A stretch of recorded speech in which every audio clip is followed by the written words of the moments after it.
Let me present to you the historical perspective of the Philippine educational system. Education in the Philippines has undergone several stages of development from the pre-Spanish times to the present. In meeting the needs of the society, education serves as a focus of emphasis or priorities of the leadership at certain period in our national struggle as a race. In the pre-colonial period, education was informal, unstructured, and devoid of methods.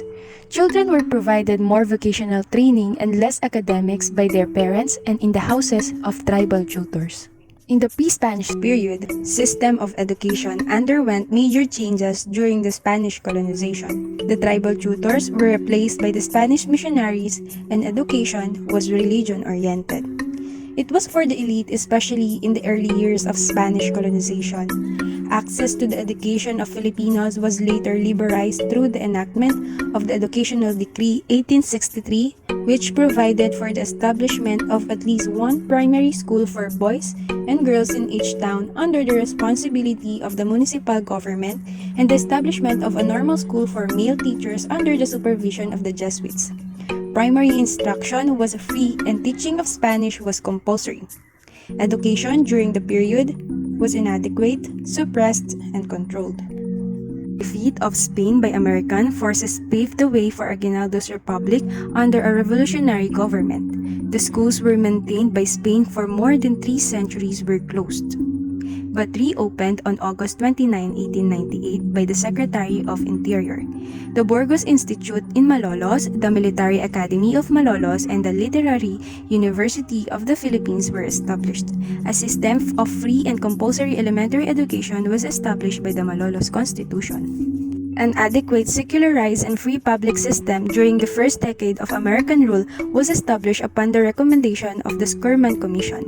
Free primary instruction that trained the people for the duties of citizenship and advocation was enforced by the Taft Commission per instruction of President McKinley.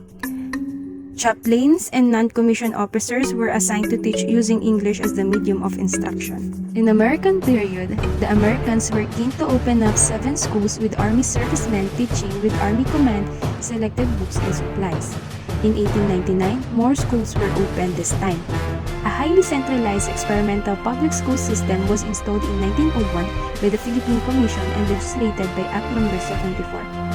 The law exposed a severe shortage of qualified teachers, brought about by large enrollment numbers in school. As a result, the Philippine Commission authorized the Secretary of Public Instruction to bring more than 1,000 teachers from the United States who were coded to Nazis to the Philippines between 1901 and 1902. These teachers were scattered throughout the island to establish barangay schools. The same law established the Philippine Normal Schools, now the Philippine Normal University, to train aspiring Filipino teachers. The emergence of high school education in the Philippines, however, did not occur until 1910. It was born out of rising numbers in enrollment, widespread economic depression, and growing demand by big businesses and technological advances in factories and the emergence of electrification for skilled workers.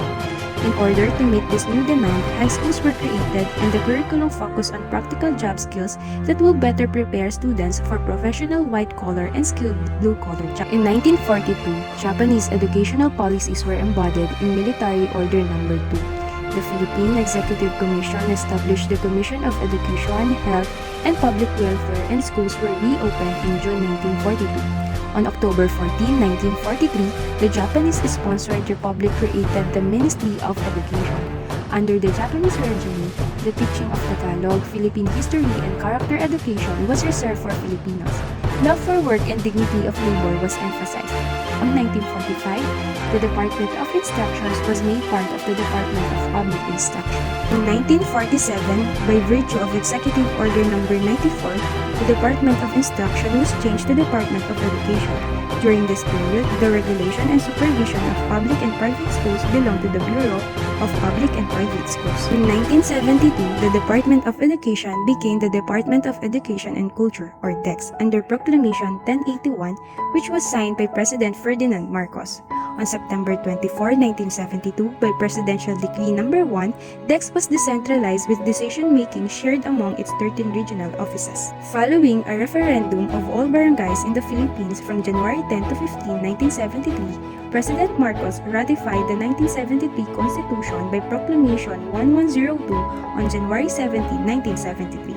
The 1973 Constitution set out the three fundamental aims of education in the Philippines: to foster love of country, to teach the duties of citizenship, and to develop moral character, self-discipline, and scientific, technological, and vocational efficiency.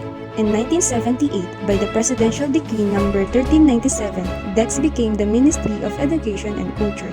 The Education Act of 1982 provided for an integrated system of education covering both formal and non-formal education at all levels. The Education Act of 1982 created the Ministry of Education, Culture and Sports, which later became the Department of Education, Culture and Sports in 1987 by virtue of Executive Order No.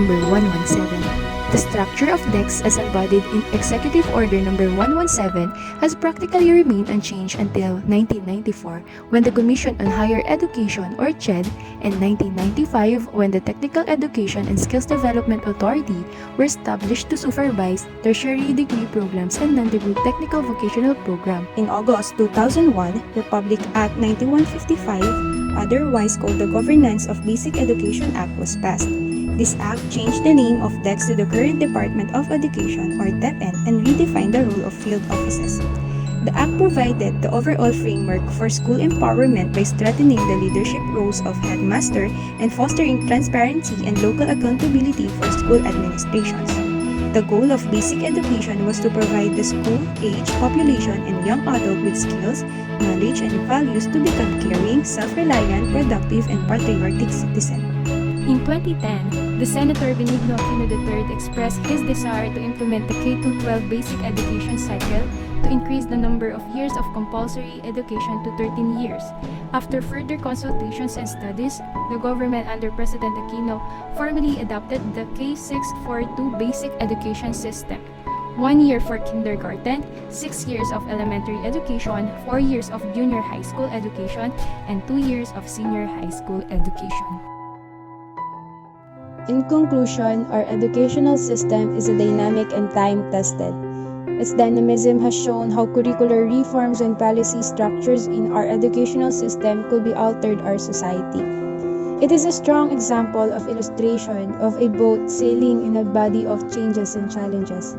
It has passed through various stages of development and undergone dramatic changes shown in the various periods of educational evolution. Its long years of exposure with the Spaniards, Americans, and Japanese have created a big spectrum of educational variation and great opportunities to our children's generation. Indeed, continuous learning and education are still the greatest investment we could give to ourselves and to our children.